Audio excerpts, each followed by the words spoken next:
Hey, Mrparka here to review the new release from Unearthed and MVD Films. This is Marcus Koch's movie, 100 Tears.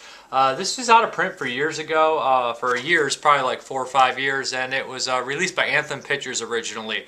I had that released. I actually reviewed it about 5 years ago, and I didn't remember too much, so I went back and kind of skimmed the old review to see what was up. This is a new edition. It's unrated director's cut. It's 5 minutes longer, but I must say, when I first watched the original version, it seemed to I enjoyed it, but it seemed to drag on a bit. I don't know if it's just that I've seen so many movies now since then.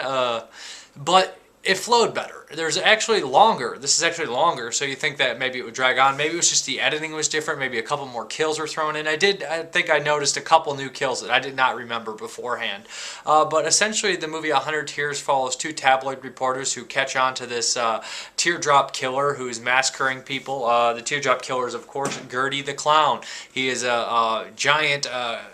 sad-looking clown with a bigger cleaver than I've ever seen in any horror film before. And he basically hacks and slashes tons and tons of people. There's a couple side stories going in here. The whole circus, carnival, folk sticking together type deal. They handle it in the carnival, if you know what I mean. There's a whole backstory why Gertie's the way he is. And there's also the tabloid reporters and the cops backstory and whatnot. Not backstory, but... parallel going on at the same time. Of course, you know that the tabloid reporters are going to cross paths with the teardrop killer. The kills in this movie are top-notch. They're phenomenal. Marcus Koch is a gore hound master. He's made some great special effects. See his old movie Rod is a splatterfest. He does special effects all the time. He does special effects in the movie Sweat Shop, which actually is kind of reminiscent of this one of the end gory scenes in this film. But the film opens up with a halfway house being annihilated. It's awesome, and gory detail, heads get split, guts fly everywhere. It's really entertaining, good looking, fun gore. Oh, nice, man. Hey, kids' parties are probably easier, right, man? What? Pissed off because the kids didn't leave you a piece of cake or something?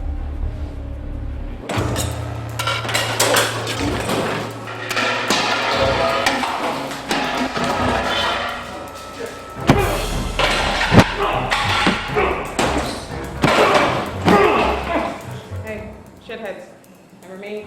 Girl who needs a shot, fork it over.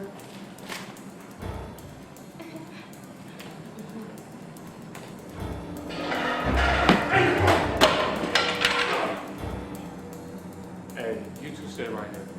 Good idea. Don't you go running away on me now.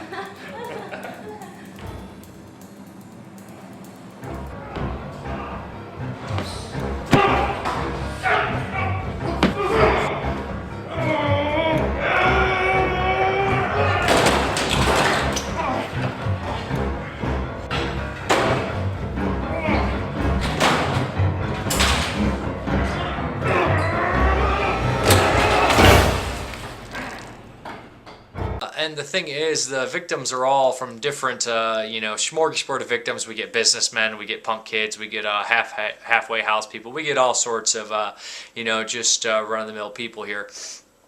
All different kinds and run-of-the-mill people, I should say, sorry. The teens are a must in like a horror movie to get killed. It just seems like every other time. But the kill count is huge. Like I said in my last review, I counted 33. I don't know. There's probably an extra couple in this one. Like I said, it flows better. I felt that the beginning and the end had a lot of action going on, but there was a pace where it just kind of flatlined. That doesn't feel this way in this one. It feels a lot more interesting, and the special effects are great and wonderfully gory. But the characters of the tabloid reporters have really good chemistry. Like I said in the old review 5 years ago, I still feel this way about it, which is good, because sometimes you go back and watch a movie and you dislike a lot of things that you liked. I actually felt that the acting was stronger this time around than what I previously had remembered. The tabloid reporters are likable. It's your kind of hot girl paired up with your fat guy deal, and they work well together. Good humor, good moments like that. There also is a storyline with like I said, clown's past, and involves his daughter, and his daughter has some secrets. The apple doesn't fall far from the tree. You guys understand where this is going. But like I said, if you guys are big Gorehound fans, and this one has a solid story. It's not like the German splatter where it's just like no story, which I've been watching a lot recently, just straight up gore and nonsensical stuff. This has all the trimmings of a gore fest, but it has a pretty cool story as well, and I would recommend this one. It's better than Rot, his other film, but the budget was much bigger. Rot is also very fun. Marcus Koch is also one of the coolest guys that you'd ever talk to online. This DVD has a bunch of his shorts as a kid. I watched those. Those are pretty funny, you know, all the way back up to 85. And there's a little bit of gore in those as well. Also has a new audio commentary, a making of, 2 making ofs. So this is pretty much the quintessential disc to get. And I know people are going to have their grubby paws trying to grab it because the old disc was out of print for years. It's also been released on VHS, I believe, a while back in a huge monster box VHS. It'll be in one of my updates back in the day if you guys want to look for it.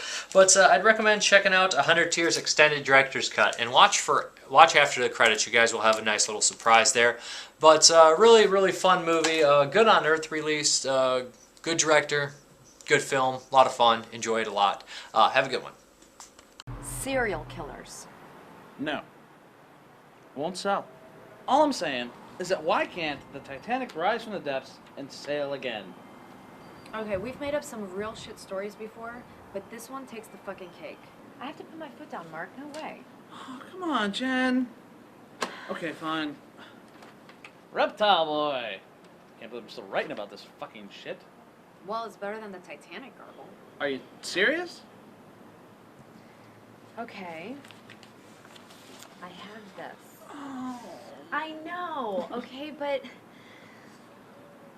I really think it would be cool if we did an expose on serial killers. Okay, I have all this stuff. I have things on the Coney Island Slayer. And I'm not talking about just the teardrop killer. Okay, I've compiled all this info with the help of my sister I have things about the Slaughter Sisters.